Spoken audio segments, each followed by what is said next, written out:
अगर हम मार्स की बात करें तो ये भगवान विष्णु के नरसिंह अवतार से रिलेट करता है।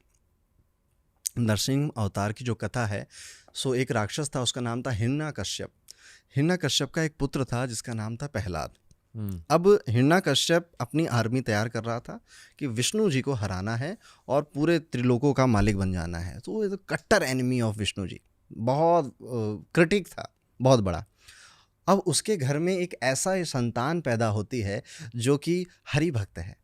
बचपन में नारद जी मिलते हैं प्रहलाद से, वो विष्णु जी के बारे में बताते हैं, कथा सुनाते हैं, एक मूर्ति देते हैं। तो प्रहलाद बचपन से ही विष्णु जी को नाम लेने लगते हैं, हरि हरि हरि हरि हरि, हरि नाम जप रहे हैं। हिरण्यकश्यप ने देखा तो 2-4 बार तो समझाया, उसके बाद टीचरों को हड़काया कि कैसी शिक्षा दे रहे हो। टीचरों ने कहा हम नहीं कर रहे, अपने आप ही कर रहा है। फिर उसके बाद जब समझाने का लेवल ख़त्म हो गया तो सजा का स्टार्ट हो गया। फिर उसे जलती हुई कढ़ाई में डाला गया, सांपों के बीच छोड़ा गया, पहाड़ से फेंका गया, न जाने क्या क्या नहीं किया हिरण्यकश्यप ने प्रहलाद को मारने के लिए। बट हर बार भगवान विष्णु से बचा लेते थे। लेकिन अब चरम सीमा में पहुंच चुका था। वो अपनी बहन को बुलाता है जिसका नाम था होलिका। होलिका से कहता है कि तुम्हें वरदान मिला है कि एक कपड़ा है, उसको ओढ़कर तुम बैठती हो तो तुम जलती नहीं हो आग में। तुम प्रहलाद को लेकर बैठ जाओ, तुम तो नहीं जलोगी, प्रहलाद जल जाएगा, बाकी सब तो फेल हो गए, तुम सक्सेसफुल हो जाओगी। तो होलिका प्रहलाद को लेकर गोद में बैठती है और वो कपड़ा लेकर बैठती है। हवा चलती है, वो कपड़ा उड़ जाता है और वो कपड़ा प्रहलाद के ऊपर आ जाता है। तो होलिका जल जाती, प्रहलाद बच जाते हैं। इसी दिन को हम होली बनाते हैं, होली का जो रूप है इसी दिन में मनाते हैं। फिर अब हिरण्यकश्यप का जो गुस्सा था वो फूट चुका है। अब हिरण्यकश्यप कहता है कि कहाँ है तेरा विष्णु, कहाँ है विष्णु। प्रहलाद कहता है हर जगह विष्णु है मेरे, इस पेड़ में भी हैं, इस छत में भी हैं, इस जमीन में भी हैं, इस कैंडल में भी हैं और इस पिलर में भी हैं। इस पिलर में विष्णु है, इस पिलर में विष्णु है, हाँ बिल्कुल विष्णु है। वो लेता है गदा, मारता है पिलर पे, पिलर टूटता है और भगवान विष्णु का उग्र अवतार सामने निकल कर आता है, जिसका शेर का मुंह है, बहुत नुकीले नाखून है, इंसान का धड़ है, बहुत मस्कुलर है, पावरफुल है, मुंह से आग निकल रही है, बहुत एंग्री है। और उसको सिर्फ एक ही काम है कि हिरण्यकश्यप तेरे पाप का घड़ा बढ़ गया है। वो हिरण्यकश्यप को उठाते हैं, चौखट पे रखते हैं और उसका बीच से पेट फाड़ देते हैं। So this avatar is related with Mangal. Why? Mangal का काम है, एक ही काम है, मुझे क्लैरिटी अगर मिल गई तो मैं पूरी एनर्जी, मस्कुलर एनर्जी के साथ उस काम को कर डालूंगा। यही तो नरसिंह ने भी किया था। एक ही टास्क था, हिरण्यकश्यप की बैंड बजानी है, बजा दी। सो इस तरह से मंगल ये रिलेट होता है, वो पावर, वो मस्कुलैरिटी, वो मेल नेचर, वो एंगर, ये सब कुछ मंगल के एट्रीब्यूट्स हैं। इसीलिए आपका जो भी मंगल आपके जिस भी हाउस में बैठता है वहाँ पर आपकी एनर्जी को लेकर जाता है। उस हाउस में आप सबसे ज़्यादा एनर्जी फील करते हो, आपका टाइम भी उस हाउस में सबसे ज़्यादा जाता है। फॉर एग्जाम्पल फर्स्ट हाउस में आप अपने फिजिक पे बहुत काम करते हो, 11th हाउस पे आप अपनी नेटवर्किंग, अपने फ्रेंड्स, अपने रिलेटिव्स के साथ या अपनी इनकम के मल्टीपल सोर्सेज बनाने में बहुत काम करते हो। 12th हाउस में आपकी एनर्जी स्पिरिचुअलिटी में जाती है, बजटिंग कैसे कर सकते हैं, खर्चों को कैसे कम कर सकते हैं, इसमें जाती है। 8th हाउस में जब मार्स बैठता है तो एक तो आपको मांगलिक बनाता है और आपकी एनर्जी आपके इन लॉज के साथ खूब जा रही होती है। इन लॉज के साथ आपकी बातचीत या डिस्प्यूट, झगड़े, लड़ाइयाँ भी होती हैं। तो मंगल बड़ा एंग्री प्लैनेट है, गुस्से वाला ग्रह है, टास्क मास्टर है। इसीलिए हम इंडियन आर्मी को मंगल का रिप्रेजेंटेशन मानते हैं। अगर आप किसी जनरल या कमांडर को याद करो, बस वही है मंगल, जो डिसिप्लिन्ड है, काम करना है तो करना है भाई। वो आर्मी में नहीं देखा जाता कि अच्छा आज थोड़ा पेट खराब है ना, करना है तो करना है, आपको वो टास्क देना ही है। 9th हाउस में Mangal. 9th house is a house of father, house of guru, house of higher education, okay, house of luck, house of ashram. So आपका एनर्जी इन्हीं में से किसी में जाएगा। या तो हायर एजुकेशन ऑब्टेन करने में आप बहुत टाइम लगाओगे, एनर्जी डालोगे, या फादर के साथ आपका बहुत ज़्यादा एनर्जी जाएगा, या आपका गुरुओं के पास, आश्रमों में, इन सब जगह बहुत एनर्जी जाएगा। तो इस तरह से 9th हाउस को समझना है। अब अगर मंगल के कंजंक्शंस को समझें तो मंगल राहु के साथ जब बैठ जाता है तो ये सीरियल किलर का कॉम्बिनेशन है, ये पॉलिटिशियंस का कॉम्बिनेशन है। मंगल एंड राहु का एक रूल है कि there is no rule. Mangal and Rahu, एक तो हाई एनर्जी मंगल की और तिगड़म का जुगाड़ू दिमाग राहु का, ये दोनों एनर्जीज मिल गई हैं। तो ऐसे लोग रूल्स बहुत ब्रेक करते हैं और इसीलिए ये लोग कुछ अलग ही कर जाते हैं जीवन में। बिकॉज जो रूल्स से चलते हैं वो लोग एक ही लेवल तक पहुंचेंगे, पर जो रूल्स ब्रेक कर रहे हैं वो कहीं भी पहुंच सकते हैं। बट अगर ये एनर्जी मेलेफिक हो गई है, ख़राब हो गई है, या आपका दिमाग गलत जगह जा रहा है, तो ये आपको सीरियल किलर बनाएगा, दूसरों को हर्ट भी करोगे। आप देखोगे मंगल राहु वालों को गाड़ियों का बहुत शौक होता है और रफ्तार से चलने वाली गाड़ियों का शौक होता है, तेज़ गाड़ी चलाने का भी शौक होता है इन लोगों को। तो ये डिस्ट्रक्टिव एनर्जी में कन्वर्ट कर सकता है मंगल का।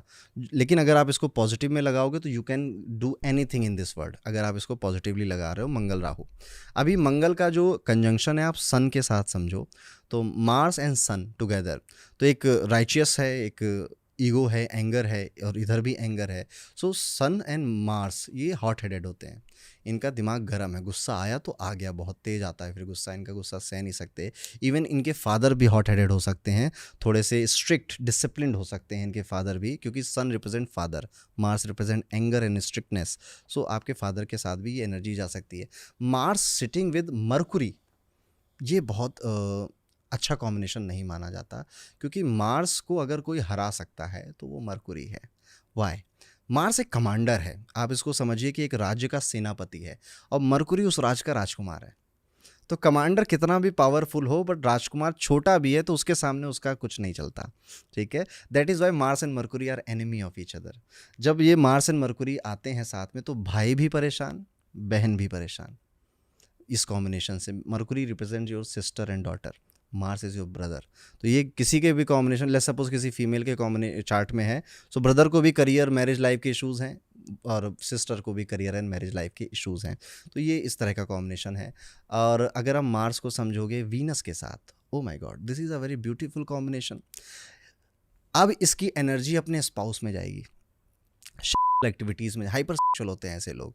मार्स एंड वीनस बहुत ब्यूटीफुल पार्टनर चाहते हैं, बहुत लग्जरी चाहते हैं अपने पार्टनर से। यूजुअली जब फीमेल के चार्ट में आता है तो उसे होता है कि मुझे मिलियनियर से या बहुत पैसे वाले बिजनेसमैन से शादी करनी है, और जब मेल के चार्ट में मार्स वीनस आता है तो मुझे बहुत अट्रैक्टिव फीमेल से शादी करनी है या रिलेशन इस्टेब्लिश करना है। Mars and Venus can make multiple affairs, ठीक है, वो मल्टीपल रिलेशनशिप्स इस्टेब्लिश कर सकता है शादी से पहले। शादी के बाद भी ही कैन चीट, बिकॉज इसके अंदर वो है एनर्जी, एक जगह से प्यार पूरा नहीं पड़ रहा है इसका। बट मार्स एंड वीनस अगर आप देखोगे तो ये अपने प्यार के लिए बहुत ज़्यादा एंग्री हो जाते हैं कि मुझे इससे शादी करनी है तो इसी से शादी करनी है, फिर ये घर परिवार से भी लड़ जाएंगे। मार्स एंड वीनस यूजुअली ऐसे लोग लव मैरिज की तरफ बहुत इंक्लाइंड होते हैं कि प्यार हो गया तो पूरी एनर्जी प्यार में चली गई। और अब सिर्फ प्यार ही नहीं है, वीनस इज़ ऑल्सो लग्जरी। तो इनको भी हाई एंड की चीज़ें उसमें ख़रीदना, परचेज़ करना, महंगी चीज़ों को पहनना, ज्वेलरी का या बैग्स का शौक हो जाता है मार्स एंड वीनस में। एनिमल फिल्म की याद आ रही है। यस, वो मार्स एंड मरकुरी का अच्छा मार्स एंड वीनस का अच्छा रिप्रेजेंटेशन है। वो तृप्ति दिमरी वाला जो सीन था पूरा, yes you can say that कि। बट फिर आप क्यों कह रहे हो कि अच्छा कॉम्बिनेशन है? अच्छा कॉम्बिनेशन इसलिए है कि अगर ये व्यक्ति मल्टीपल अफेयर बस ना करे, ये किसी एक पार्टनर के साथ आ गया तो बहुत शिद्दत से प्यार करने वाला व्यक्ति होता है ये। मतलब ये फिर आँच नहीं आने देगा अपने पार्टनर के ऊपर, वो ये उसकी रिस्पेक्ट बन गई है उसका पार्टनर, कुछ नहीं होने दूंगा मैं तुम्हें, ठीक है। घर से लड़ जाऊंगा, परिवार से लड़ जाऊंगा, समाज से लड़ जाऊंगा। सो मार्स के साथ आई गेस हमने सैटर्न कवर कर लिया है, मार्स जुपिटर कवर कर लिया है, मार्स मून अगर ये साथ आ जाते हैं। अब चंद्रमा एक सॉफ्ट प्लेनेट है, प्यारा प्लेनेट है, ठीक है। मार्स एक एंग्री प्लेनेट है। तो सबसे पहले आपके ये भी फिकल माइंडेड आपको मिलेंगे, या क्षणिक क्रोधी आपको मिल सकते हैं, कि वैसे तो यूजुअली चंद्रमा जैसे रह रहे हैं पर कभी कभी एंगर मार्स का भी सामने दिख जा रहा है। तो मार्स एंड मून इस तरह से काम करेगा। और यूजुअली आप अगर ऐसे नहीं हो तो आपकी मदर ऐसी होगी, ठीक है, स्ट्रिक्ट है कि काम करना है तो करना है, डिसिप्लिन बनाना है तो बनाना है। मार्स एंड मून है। और मैं ये भी कहूँगा कि मार्स एंड मून वालों में ना, इनको बहुत जल्दी लोग समझ नहीं पाते, ठीक है, कि इनका एक्चुअल नेचर क्या है। कई बार तो ये खुद ही नहीं समझ पाते कि मेरा एक्चुअल नेचर क्या है। मार्स के साथ जब केतु आता है ना, तो इसको मैंने अभी थोड़ी देर पहले आपको बताया था कि ये भटकती आत्मा का कॉन्सेप्ट है, ठीक है। They are in search of spirituality, in search of philosophy, in search of meaning, और कि क्या है ये लाइफ, क्यों है ये लाइफ। बिकॉज मार्स कह रहा है कि मुझे काम बताओ, मुझे काम करना है, कि तू कह रहा है मत कर भाई, ये सब मोह माया से परे की दुनिया है। जो फिरंग ऋषिकेश में जाके बैठते हैं। यस, सो दे आर भटक रहे हैं, वो क्यों हुआ, कैसे हुआ, मैं इस जन्म में क्यों आया, और पास्ट लाइफ में इनकी अकाल मृत्यु हुई है, ऐसा भी ज्योतिष में बोला जाता है, जिस वजह से इस लाइफ में ये भटक रहे हैं पर्पस ढूंढने के लिए, मीनिंग ढूंढने के लिए। वाह। सो ये मार्स है, मार्स में ब्रदर का बहुत इंपॉर्टेंस है। सो जो अभी मैंने राम जी की आपको बात बताई, भ्राता ब्रदर की बहुत इंपॉर्टेंस है। आपका रिलेशन आपके भाई के साथ कैसा है वो मार्स की स्थिति को बताता है। और दोस्त, Mars is also your friends. तो अगर आपकी शादी में आपके दोस्त कुर्सियाँ लगा रहे हैं तो आपका मार्स बहुत अच्छा है। आपकी लड़ाई हो रही है और आप एक फ़ोन कर रहे हैं भाई आ जा, तो तो 4 लोग आ गए बेसबॉल का बैट लेकर, your Mars is good. But अगर आप अकेले पड़ जा रहे हो डिफिकल्ट सिचुएशन में, nobody come to help you, कोई दोस्त नहीं आ रहा है, your Mars is really bad, आपको काम करना चाहिए उस पर। ओके, यहाँ सवाल ये है कि आप मार्स को इम्प्रूव करने की टेक्निक बता रहे हो या आप गुड एंड बैड मार्स की रिप्रेजेंटेशन बता रहे हो? मैंने दोनों ही बताए हैं कि गुड मार्स और बैड मार्स को पता कैसे करना है, और इन्हीं रिश्तों को ठीक कर कर ओके, आपको मार्स को ठीक भी करना है। अगर आप वास्तु के हिसाब से देखोगे तो Mars is a ruler of south direction. South की जो डायरेक्शन है वो एनर्जी की डायरेक्शन, इसलिए आप देखोगे कि यूजुअली जो रिच लोग होते हैं साउथ के एरिया में ज़्यादा रहते हैं, बिकॉज एक्शन ओरिएंटेड है ना। जो भी व्यक्ति एक्शन ले रहा है, डिसीजन ले रहा है, क्विक डिसीजन ले रहा है, काम आ रहा है उसे प्रोक्रेस्टिनेट नहीं कर रहा, उसे करके दे दे रहा है सामने, वो कहीं ना कहीं तो अच्छा पहुंच ही जाता है। साउथ की direction, Mars is also red colour, तो यहाँ पर आप देखोगे कि आपको रेड कलर की पेंटिंग्स लगानी चाहिए। साउथ में अगर आप किसी तरह के प्लांट्स मत लगाइए, साउथ डायरेक्शन में किसी तरह के पौधे मत लगाइए। Why reason? बिकॉज मार्स का एनिमी मरकुरी है, मरकुरी रिप्रेजेंट करता है प्लांट्स को। तो मार्स में आप अगर अपने घर के साउथ में मरकुरी डाल रहे हो तो बेसिकली आप मार्स को मरकुरी की एनर्जी दे रहे हो, which is hampering your luck, hampering your stability. तो क्या होगा, घर में स्टेबिलिटी की प्रॉब्लम आ जाएगी, because south is stability, south is strength also, south is fame also, तो इनमें आपको प्रॉब्लम आ जाएगी। तो प्लांट साउथ में मत रखिए, साउथ में किसी तरह की ग्रीन चीज़ें मत रखिए, क्योंकि Mercury is a green colour. तो इस तरह से आप घर का वास्तु ठीक कर सकते हो, अगर आप ये समझना चाहते हो तो। अगर मार्स सही है तो उसके नतीजे क्या होते हैं? मार्स जब अच्छा होता है आपके हॉरोस्कोप में, यू आर अ गो गेटर। ठीक है, आपको कोई काम बताया जाएगा, टास्क दिया जाएगा, यू विल डू इट, आप प्रोक्रेस्टिनेट नहीं करोगे। मार्स जब अच्छा होता है तो आप जिम जाते हो, आपका बॉडी, आप अपने बॉडी पे काम करते हो, आप अपनी एनर्जी पे काम करते हो, आप अपने आउटलुक पे काम करते हो। सो ये मार्स की जब अच्छा होता है तो इस तरह के रिजल्ट देता है। मार्स अच्छा होता है तो प्रॉपर्टी भी आपको खूब मिलती है। क्योंकि इस प्लान से मुझे हमेशा लगाव रहा है and I always felt connected. मुझे एक्चुअली लग्न चार्ट देखने से पहले लगा था कि मेरा मेन प्लैनेट मार्स ही है। ओके, सो मार्स जब अच्छा होता है ना तो एनर्जी फील होती है कि मैं एक दिन में कई घंटे काम कर सकता हूँ। मैं डाउन नहीं हो जाऊँगा कि भाई 9 to 5 हो गया अब तो बस बेड पे जाना है। No, I can work 12 hours 18 hours कभी कभी काम करना। तो जिसका मार्स अच्छा है वो इतना लंबा काम करेगा ही करेगा, और जिसका बुरा है वो थक जाएगा, वो एनर्जी नहीं लगाएगा, वो बहुत स्कैटर्ड माइंड का होगा। कल कर लें क्या यार इसको, ये पॉडकास्ट थोड़ा पोस्टपोन कर दें क्या? काम से बचने की आदत आ जाएगी, भागने की आदत आ जाएगी उसकी। मार्स ख़राब होता तो बीपी का इशू बहुत कम उम्र में हो जाता है, ब्लड प्रेशर का, बिकॉज मार्स इज़ ब्लड, तो ब्लड प्रेशर का प्रॉब्लम हो जाता है। मार्स राहु के कॉम्बिनेशन में ब्लड कैंसर हो जाता है लोगों को, बट उसके लिए कई सारी चीज़ें देखनी पड़ती हैं। ये अभी डरना मत कोई इसको देख कर। ओके, तो ये मार्स की एनर्जी है। Moving on.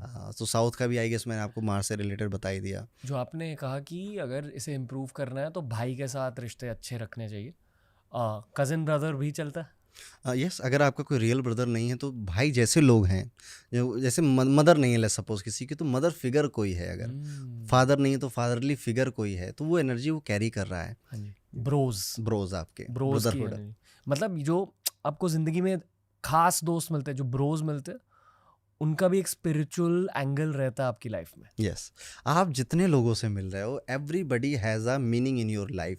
मैं आपको बड़ी इंटरेस्टिंग बात बताऊं, जब हम किसी मैनेजरियल पोस्ट के लिए किसी को हायर करते हैं ना, तो मैं उसका चार्ट ज़रूर देखता हूं, क्योंकि 9th हाउस आपका बॉस है। अब अगर किसी का 9th हाउस का लॉर्ड 8th में आ गया जो लॉस का है, या 6th में आ गया जो डिस्प्यूट्स का है, तो ऐसे लोगों को मैं हायर करने से अवॉइड करता हूँ, क्योंकि ये जिस भी कंपनी में जाएंगे इनके बॉस की लाइफ में प्रॉब्लम स्टार्ट हो जाएगी। तो ये चार्ट्स मैनेज करते हैं, बहुत माइक्रो मैनेज नहीं कर पाते, बट जो की पोजीशंस हैं उनके लोग ज़रूरी हैं, आपको चेक करना है। और सिर्फ मैं नहीं करता, ऐसा मत सोचिएगा कि मैं अकेले कर रहा हूँ, बहुत लोग ये करते हैं जो अपनी ऑर्गेनाइजेशन चला रहे हैं, जिन्होंने खुद बिजनेस बिल्ड किया है, दे चेक हॉरोस्कोप। ठीक है, जिनको नॉलेज है, अवेयरनेस है इसके बारे में। और आप देखना फ्यूचर में इसकी सर्विसेज भी बनेंगी, कॉर्पोरेट एस्ट्रोलॉजी की। वही मैं सोच रहा हूँ कि यार एक कंपनी भी एक एंटिटी है, राइट? चीज़ है कंपनी, तो क्या कंपनी का भी एस्ट्रोलॉजिकल चार्ट बनाया जाता है? लोग बनाते हैं ये सोचकर कि जिस दिन इसका रजिस्ट्रेशन हुआ ये इसकी डेट ऑफ बर्थ है, जी जी, रजिस्ट्रेशन टाइम इसका बर्थ ऑफ टाइम हो गया, फिर उसका हॉरोस्कोप बन जाता है। करते हैं कई लोग ऐसा। इसमें लॉजिक है? थोड़ा बहुत है, थोड़ा बहुत लॉजिक है इसमें। Okay, moving on. एक आखिरी सवाल है मार्स से रिलेटेड, वही ब्रोज से रिलेटेड एक्चुअली, जिसे कहते हैं ना birds of a feather flock together.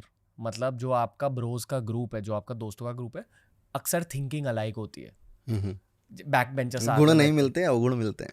मतलब जो आपके दोस्त होते हैं उनसे गुण नहीं मिलते, उनसे अवगुण मिलते हैं। तो जैसे हम यूजुअली हॉरोस्कोप में मैच गुड़ मिलान करते हैं ना, शादी से पहले, मैरिज से पहले कैसी जाएगी, दोस्तों के साथ अवगुण मिलान करते हैं।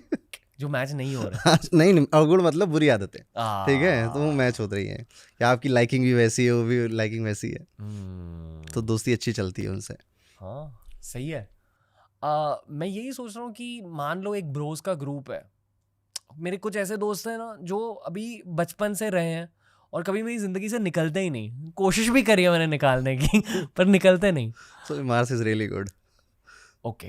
ये होगा कि आपका बचपन का दोस्त साथ खड़ा है आपके, तो बहुत बड़ी बात होती है आज के टाइम पे कि अगर आपकी कोई फ्रेंडशिप 10 साल से भी ज़्यादा चल रही है जी जी। तो वो लाइफ लॉन्ग अब चलेगी, ठीक है, क्योंकि 10 साल में उसने सारे देख लिए, आपके सारे अप्स एंड डाउन्स, आपकी ग्रोथ, आपके फेलियर्स, एंड जिस भी दोस्त के साथ आप सब कुछ शेयर कर रहे हो ना, वो है एक्चुअली दोस्त। नहीं तो दोस्तों का नंबर बढ़ाना बहुत ईजी है, पर उस 10 या 11 लोगों के ग्रुप में भी आप बात किसी एक ही से कह पाते हो, वो है रियल फ्रेंड आपका, वो है असली मार्स आपका। तो उसको थोड़ी चॉकलेट वॉकलेट दो, मंगल ठीक हो जाएगा।